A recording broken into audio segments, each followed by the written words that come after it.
Hey, everybody, it's Ron and Hope Unfiltered, real, raw, relevant. And guess what? We're already in season 2. I felt like a Netflix, what do you call it? Series or something. Yeah, They told us we're in season 2, episode 6. I mean, come on. We are doing the thing. Your skin looks different.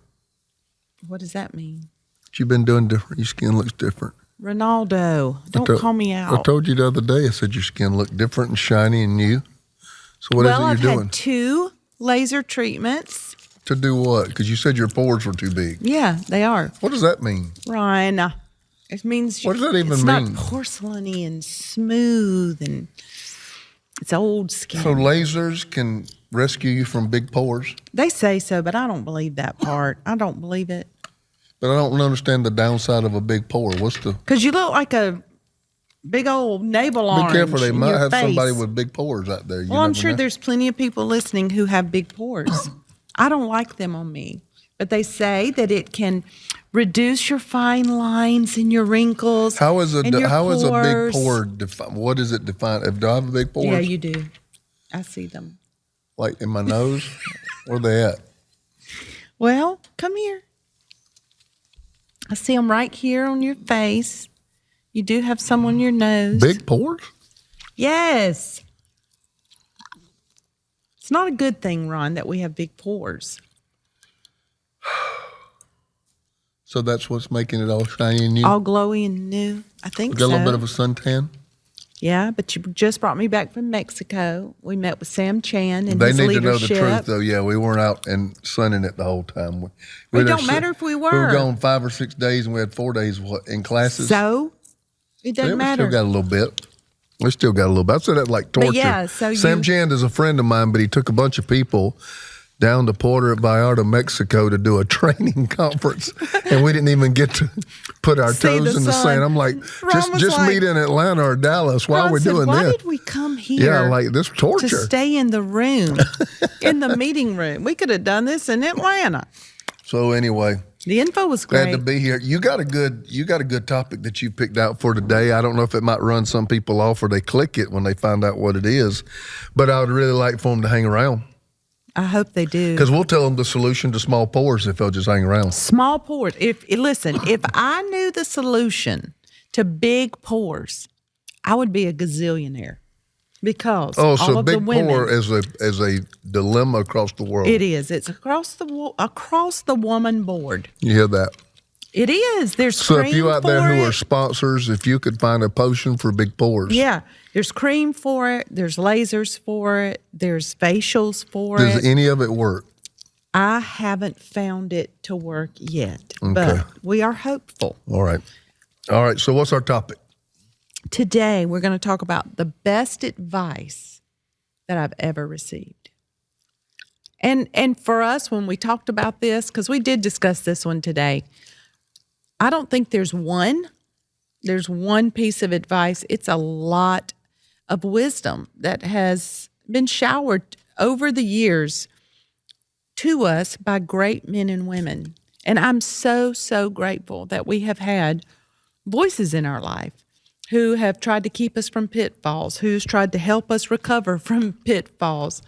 And, there's a lot of people, Ron, who do not take advice well. Let's talk about that first. I love advice. I love wisdom. Let's go there first. In my teaching series, The Wisdom Society, which we're in right now, when I started in Proverbs 1, there's 3 personality types in Proverbs. The simple, the scorner, and the fool. Okay? And they're detailed all the way through the book. What makes them like they are, what they respond to, what they don't respond to. And he says in there that a wise man ever increases his learning. A wise man ever increases his learning. 3 John 2, I wish above all things that you be in health and prosper, even as your soul prospers. To the same degree. Your mind, your will, your emotions, the intellect man of you, the intellect part of you, the knowing and experiential part of you, that the rest of it follows that. In other words, there's a parallel track. when my mind, when my thinking, when my decision making, when what I know is being advanced, there are other things that are prospering and advancing on what you said, a parallel track with that. Your health I and really your like this teaching. prosperity. Exactly right. Prosperity is so much more than money. I am a prosperity preacher, period. But it's because the Lord doesn't just prosper you in money. He came that you might have abundant life. Yeah. And life is so many things. Life is what's going on in you internally. Life is what's Your going on you emotions. financially. It's what's going on you emotionally. It's what's going on Health. with you relationally. There's Your so body. many things to prosperity. And when my soul prospers, everything else begins to move along with that. I've said this many times. I say it again because I can't ever remember what group I've said what to. You cannot live above the level of revelation you have. Right. So if I cannot live above the level of revelation I have, there's two things. The Bible says you have many teachers, No but you don't fathers. have many fathers. A teacher gives you information, but you have no accountability to the teacher. He says you don't have many fathers. A father is someone who gives information, instruction, impartation, whatever you want to say there. But then he has the authority in your life, or she To has the hold you authority accountable. to hold you accountable to the information you have received. That's the gap that I'm seeing in this generation. Me too. Because they saw abuses in our generation, and they said, I'm going to fix my world and my bylaws and everything else where that can never happen to me. So you got people now that function isolated in a bubble. And when you're isolated in a bubble, you never have a real straight picture of reality. Your reality is how you see it. Yeah. Perceived reality. Exactly. So we got people operating in the pulpit and in crazy lifestyles simultaneously because they listen to nobody and there's no accountability structure. We got people reading books and ever increasing in learning, but Jesus said in the end time, you will be ever learning, but never come into a knowledge of the truth. And I have always said a spiritual father is not somebody with a bigger business, bigger ministry, bigger bank account than you who helps you. It's somebody who anchors you to who you really are. It's somebody who anchors you to your character, no matter how big you get. Yeah. That person is the one that when you get off center has the ability to grab you and yank you and pull you back on course. But what do you do? I mean, those who are listening right now, hearing all this, it all sounds great. It sounds wonderful until somebody is trying to anchor you to your character. That's the way it always works. When somebody's trying to say, yes, but you need to stop spending money on that and you need to pay your bills.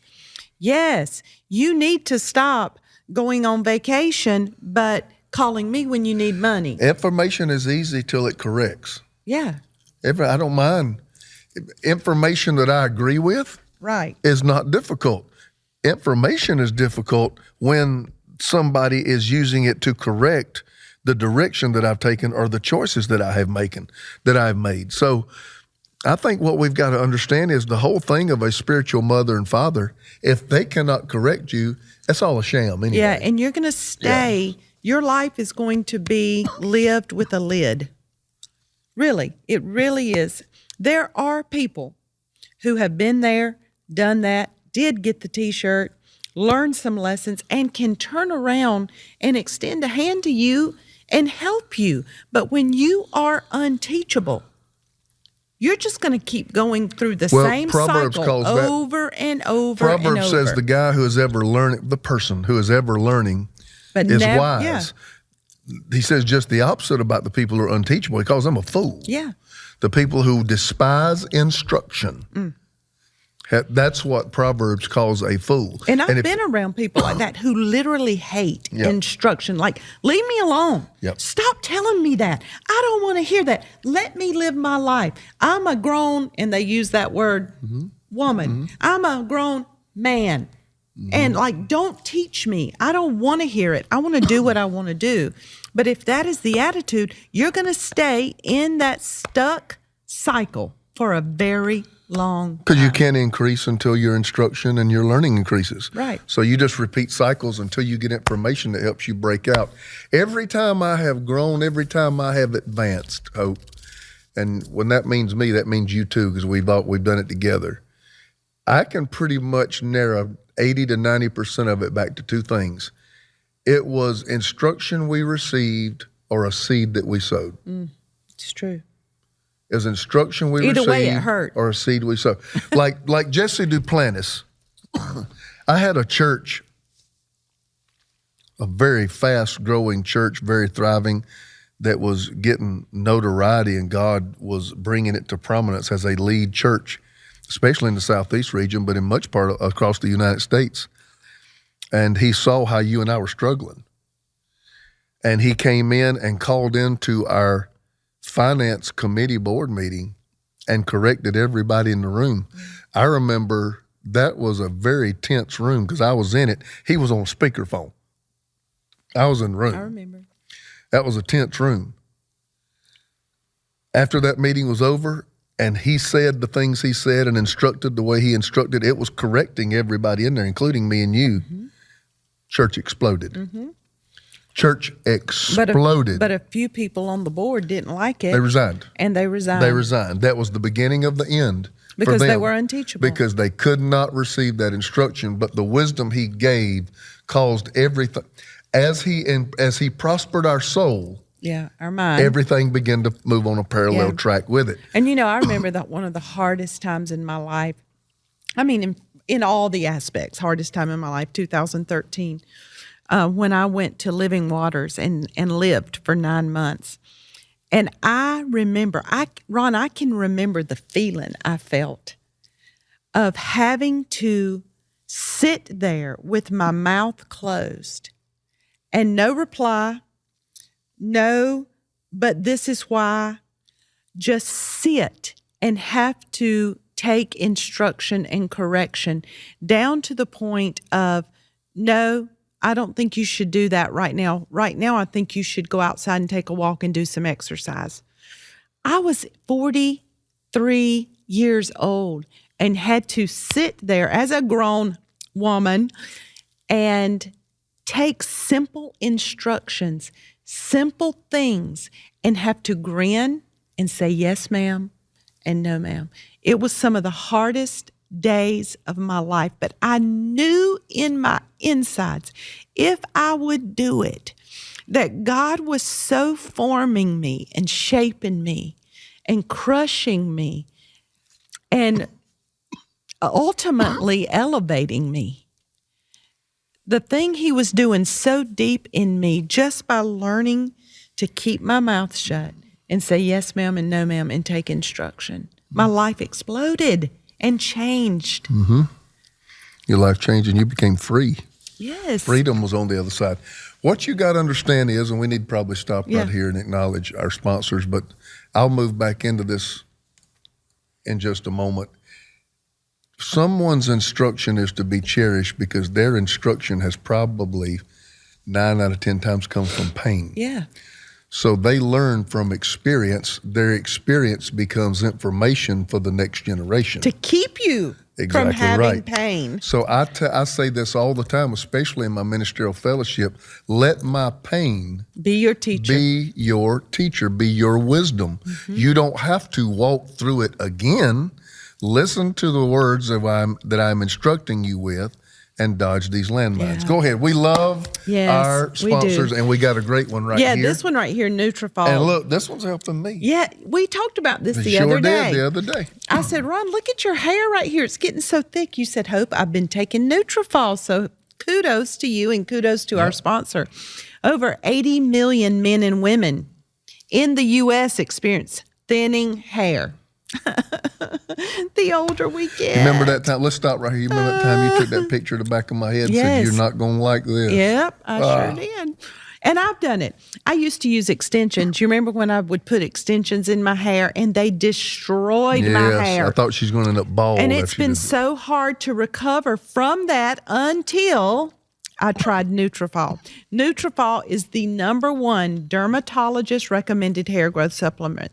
It improves growth, thickness, and coverage overall. And men and women, we suffer differently with hair thinning because of our hormones, our age, our different chemical imbalances. And Nutrafol has unique formulas just for men and women. So you can grow thicker, healthier hair and support our show by going to Nutrafol.com and entering the promo code RAH. You know that stands for Ron and Hope, but just RAH. To save $15 off our first month subscription. This is their best offer anywhere, and it's only available to U.S. customers for a limited time. Plus, free shipping on every order. So go to Nutrafol.com. That's Nutrafol.com and enter the promo code RNH to save $15 off your first month subscription. Thank you, Nutrafol. Really appreciate you guys. Let my pain be your instruction. Let my pain be your teacher. That is really what I think the Father and Son. The Bible says that in the end times He would awaken the fathers toward the sons and the sons toward the fathers. Yes. The fact is, everybody needs somebody that I say can yank their chain. I'm not going to go back and tell all the stories where I've had my chain yanked, but some of these great men that they hear me name drop from time to time, who at different places have invested, all of these men, almost every one of them, have corrected me at some time or another. Mm-hmm. And I could have sat there and said, I'm about as old as you are. Right. Well, why am I sitting here, talking to me like that? And I mean, one in particular talked to me very sternly. I think it's easy to take when you know they love you. And they really do want the best. They're not trying to be mean. I mean, it's just like a natural parent to a natural son or daughter. Sometimes we have to yank their chain. Sometimes we have to call them in and correct them. And sometimes, it gets stern. But it's because we love them. We want the best for them. It's the same way in relationships. But I think people think because of age, because of status, or a level of success, they no longer need that. Right. I think when you've been successful, it's when you need it the most, because success has blinders all over. Oh my gosh, we said the same thing. Success has blinders all over. Spots. Yes. Because you think, man, I know how to do this. Yeah. I'm here now. I got here because I'm smarter than everybody. And I got here because I know better than everybody else. And what you don't understand is you have so many blind spots in success. Failure really opens your eyes. Yeah, success blinds you. And so there's always the need for that person who can invest into your life. You had written down a few things that we went over that was some of the best advice we got. I was thinking about your dad because he was such a wise man. I mean, we could talk all day about your dad and all the things he taught us and lived before us. But I remember him in early years in the ministry, we would go through hardships with people leaving or people saying something or whatever. I always remember him saying, Ron, don't hit back. Mm-hmm. Ron, don't hit back. Because I'm a fighter by nature. I'm a fighter. And he would say, let God fight your battles, Ron. Don't fight back. And he said to us in that context, he said, not all battles have spoils. That's how you know when you should fight back, is if there's something to actually gain. If you're going to win something, not necessarily if I'm going to be the winner, I get the medal. No, not like that. But if there is a reason. If I'm going to strive, what are the spoils of victory? What is there to be gained by this? If there's nothing to be gained, don't enter. Yeah. Even Jesus said that. Jesus said, who building a house will not first stop and see if he has enough to finish, lest he be mocked by everybody. And who, with 10,000, will not wait first and see if he goes up against 20,000, can he win? Right. So in other words, even Jesus said, if you can't win, don't fight. Yeah. He's what he's saying. He said, sit back before you engage. Is this a winnable battle? Yeah. Is this a hill I'm willing to down? I say that all the time. Somebody told me something last week. And I said, that just ain't a hill I'm willing to down. It just don't mean nothing to me anymore. And I think there was this something about me. When I say I'm not a fighter, I'm not talking about physically, I went around and picked fights. But I think there's something happened to me when I entered the ministry. Man, I'd hunker down, put my head down, and just plow through and swing at whatever I'd swing at. And I think I had so much coming against me that I was used to just swinging all the time. And by the time you hit about 30 years old, you're like, no, this ain't a fun way to live. Mm-hmm. Or everything's just a fight. And my dad would come in and say, don't hit back. Yep. What will you win? And if I couldn't answer those two, then, and what have you watched me do, especially the last few years of my life? Don't hit back. Just be quiet. Be quiet. Remain silent. Very difficult to do. It is. I don't know that it's gotten any easier, but it has proven to be true. It is. And let your character speak. Let God fight your battle. And the best way to silence critic, keep succeeding. Just succeed. Yes. Did you hear what I said?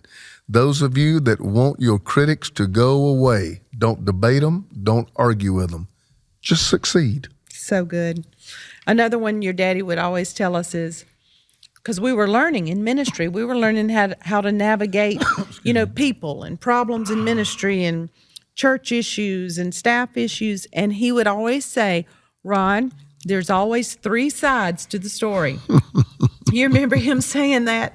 He would say, you don't stand your ground on the first side you hear. Let me interject, because I was a young preacher. Somebody come into my office with a complaint, and I'm tore up. Now, yeah. I'm gonna go fix this thing. Haven't not talked to the other side. Right. And certainly haven't examined the truth outside of the 2 stories. And after the long haul, I have learned, I don't care who they are. I don't care if you think they're the holiest people in the world and they walk on water. There are 3 sides to every story. So it's this person's, and somewhere in the middle somewhere is in the middle the truth. Is the truth. Somewhere in the truth is usually not on one side or the other. Usually because somewhere in the middle. We can always, all of us, be biased. We're going to throw our slant to anything. My dad, another thing, we didn't just come here to talk about my dad, but you if you didn't get to know him, you missed something. He's a very, very intriguing, a very unique man. He would also tell me, this is not new with him. I've heard it before, but when he said it, life is about 90% of the things you can control and 10% of what you can't. But it'll be made up of the 10% and how you respond to it. Mm. Most of the stuff in my day, I control my day. But that little 10% that's thrown at me, how I respond to it will determine the success of my life. So guys, make good decisions on what's under your control and make good decisions on how you respond to what's not under your control.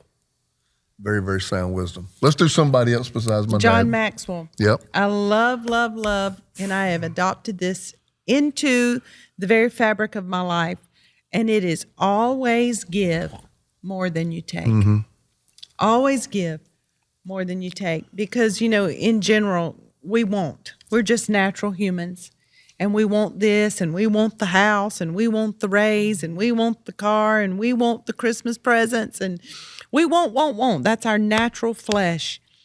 But when he first said that, it like something came alive in me when I heard him say, always give more than you take.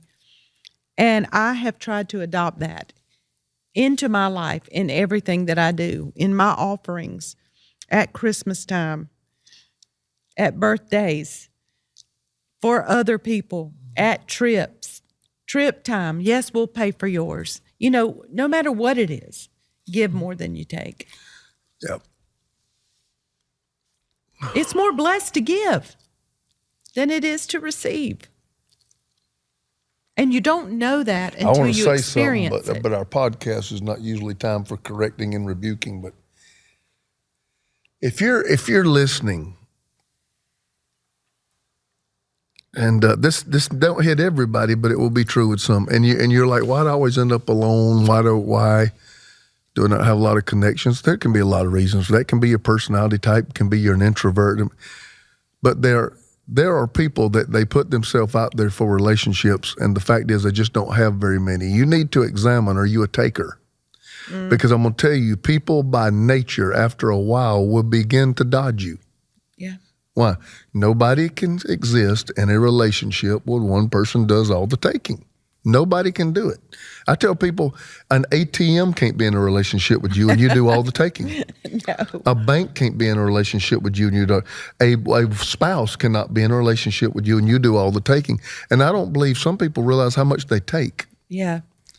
They don't realize how much they ask. And not even take or ask. Just by being in their presence, you drain people. You drain. Because it's always heavy. It's always about you. Always about you. It's always about you. It's always you got a complaint, and you always could do it better, or pointing out other people's problems. Walk into we're going to pray right here before praise and worship practice. Sunday's going to be a great Sunday. Let's go. We're going to learn these songs, and everybody will say, "Well, while you're praying."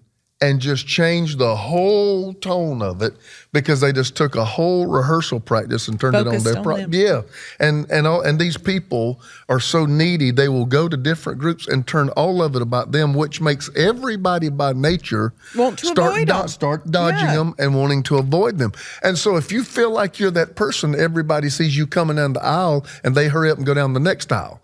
Then you may need to examine, do I bring anything to the table? Am I a plus person or am I a negative person? I was going to talk about the plus person a minute ago.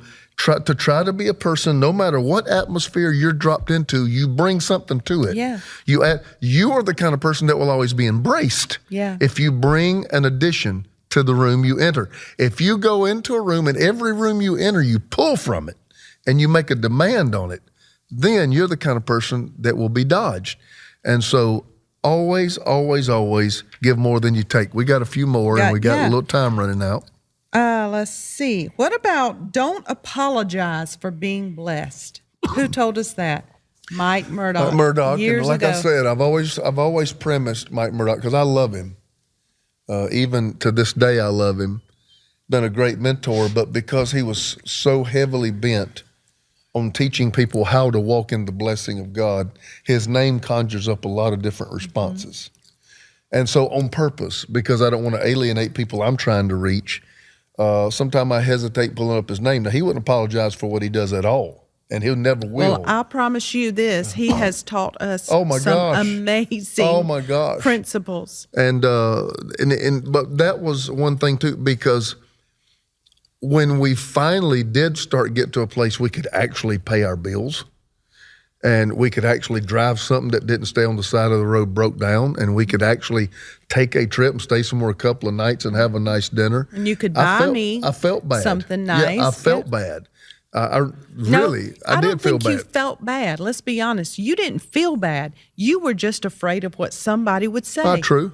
You didn't feel bad about it. We knew we weren't doing anything wrong. I'll take that correction. Yeah. I think you just were so afraid of what somebody was going to say. And I was we were an outreach church, and I was amongst a very needy people all the time that I loved and cherished and wanted to see their life elevated.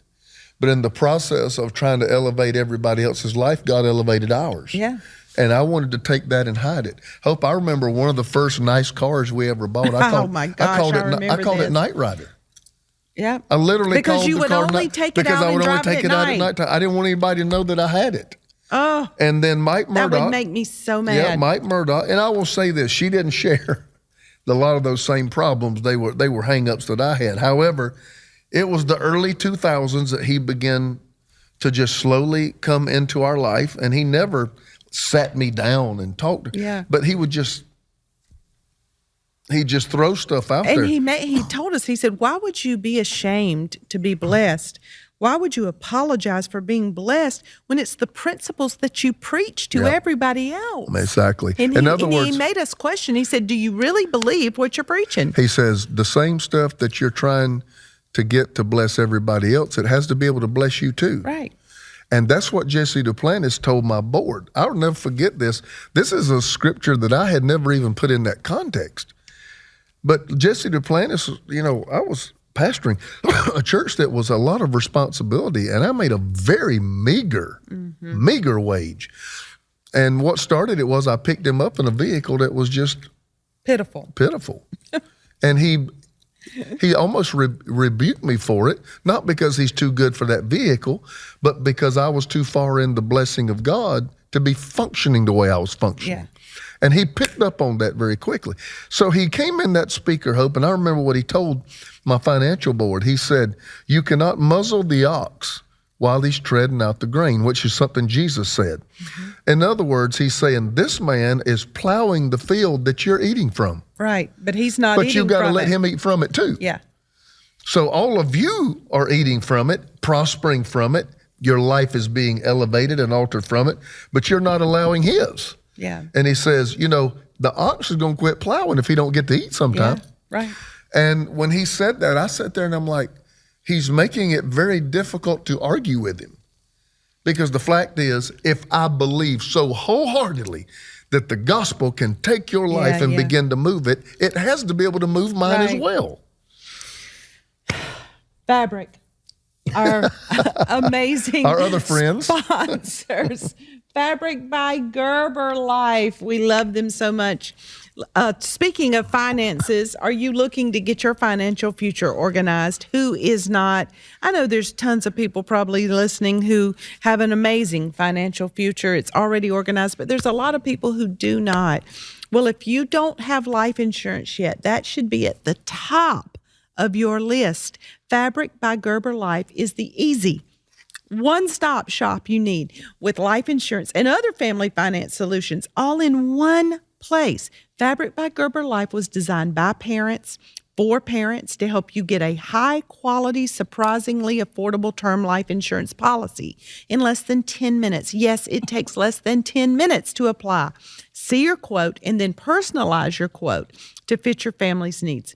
You could be offered coverage instantly with no health exam required. Protect your family today with Fabric by Gerber Life. Apply today in just 10 minutes at meetfabric.com/Ron Hope. That's meetfabric.com/Ron Hope. MEET fabric.com/Ron Hope. Policies issued by Western Southern Life Assurance Company. Not available in certain states. Price is subject to underwriting and health questions. Yep. Love these guys. Thank you. Thank you. I'm always talking about life insurance to so many people.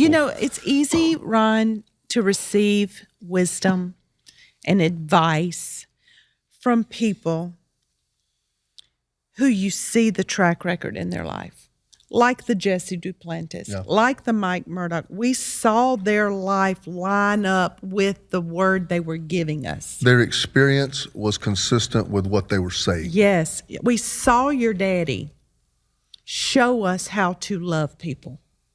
We saw his life. He didn't hit back. He was blessed. He knew how to navigate relationships. So it was easy for us to receive those words from him. It was easy for me to, not easy, I would do it gritting my teeth, but I knew that I had to because I saw the fruit in her life, in Pastor Denise, what God had done in her. So I said, God, I want that. So I'm going to listen to her. You got to find somebody that you love, somebody that you respect, that you've seen do the work. Be able to speak into you, be able to shift you, to mold you, to correct you, to stop you, to warn you. And there's so many people, literally, that I know today that I've had conversations with in recent days who are just unteachable, but their life is miserable. Their life is just miserable. Mm-hmm. And I don't want to live like that. No. You say, well, how can I get a person like that in my life? Number one, you ask God. Yeah. You ask God to send people like that in your life, send voices like that in your life. And, do you have a shepherd? Does anybody shepherd your life? You need that because his rod and his staff comforts you. That means his corrective elements are the things that brings you comfort. And, but not only that, when God does bring them, submit to it. Yeah.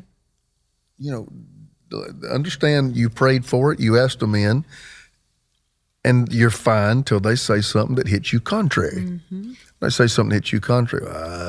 Well, I know better. They you know a good place to practice? Where? A good place to start this is if you have godly parents.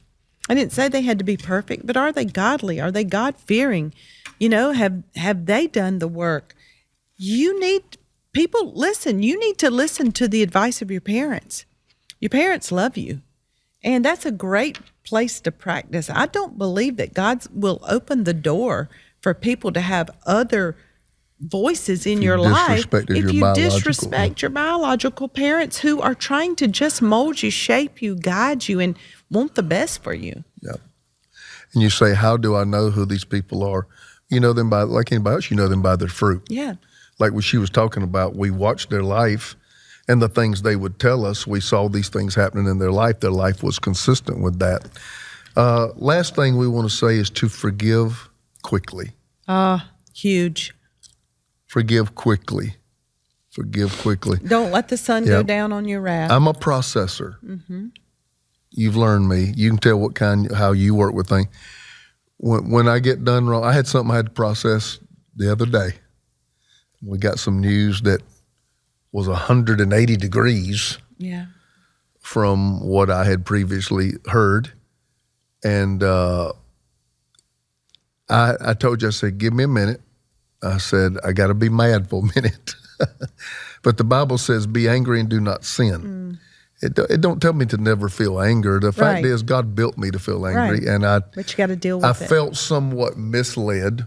I didn't feel lied to, but I felt somewhat misled. And I just told you, I said, I'll get rid of this. I said, I just need a minute. I need a minute to flush it.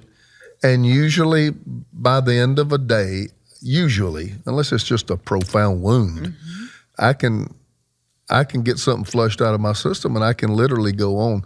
But as you get older and your days become more precious, you realize more than ever how unforgiveness does not benefit you on any level. No. It keeps you in bondage. Right. So for forgiveness frees who? It frees me. Frees you. Yeah.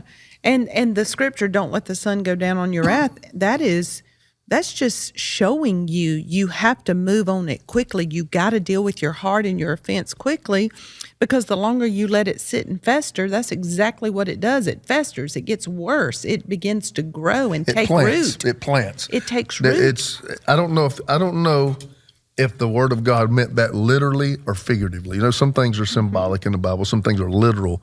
Literally, don't lay down until you have dealt with that thing. I believe it may be literal. I believe there's something about being able to rest with unforgiveness. Woo.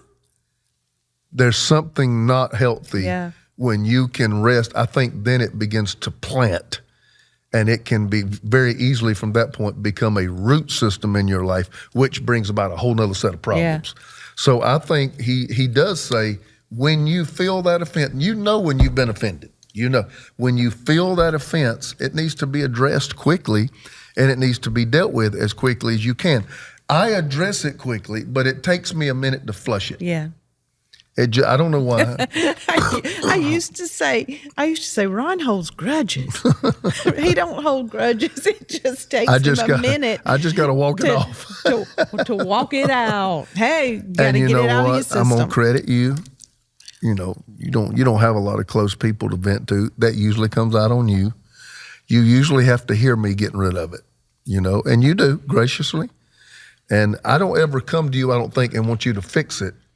But you're my sounding board. You're my sounding board. I got to get it out. And you'll sit there and graciously let me do that. And if it's gone too long, I will tell you. Now, Ron, we need to bring an end to this and just go ahead and get it out of our system. But I'm just being very transparent with the people that are here. I don't usually have long-term grudges, but it usually will take me a minute, because I have to I can't believe they just did that. Wow. And I just got to. We've had some amazing people in our life, haven't we? Kiss off. To speak into our life and to give us wisdom and to help pull us out of holes and to give us great. Let me give one more. Yeah. Let me give one more. Tommy Barnett. I try to do this without crying. We'll end on this one. Tommy Barnett, back in the 90s when we were starting, there were probably only 5, hate the term, mega churches in America, maybe 8. And he was one of them. He was doing it when nobody did. A church that held 8,500 people, and he was having multiple services. Phoenix, Arizona. Just a renowned church builder, a magnetic personality. and always made you believe big. Yeah. He just, when you got around him, he just made God so big. And you just felt like, man, I'm not believing God for anything, you know. And 30 years have passed. Almost, about 25, 26 years have passed. And he was a 60-year-old man when he came to our church and gave us a bigger world to look at. And I saw him at a meeting, and I told you I ran down to the front because I just wanted to speak to him, because I literally have not seen him since that time he brought such a multiplication to our church. He turned around, he knew exactly who I was, said, Ron Carpenter, and he put his hands on my shoulders.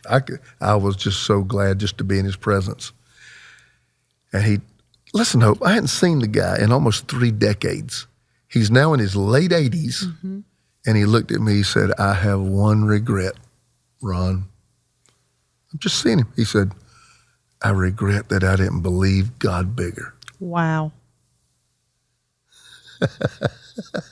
Wow.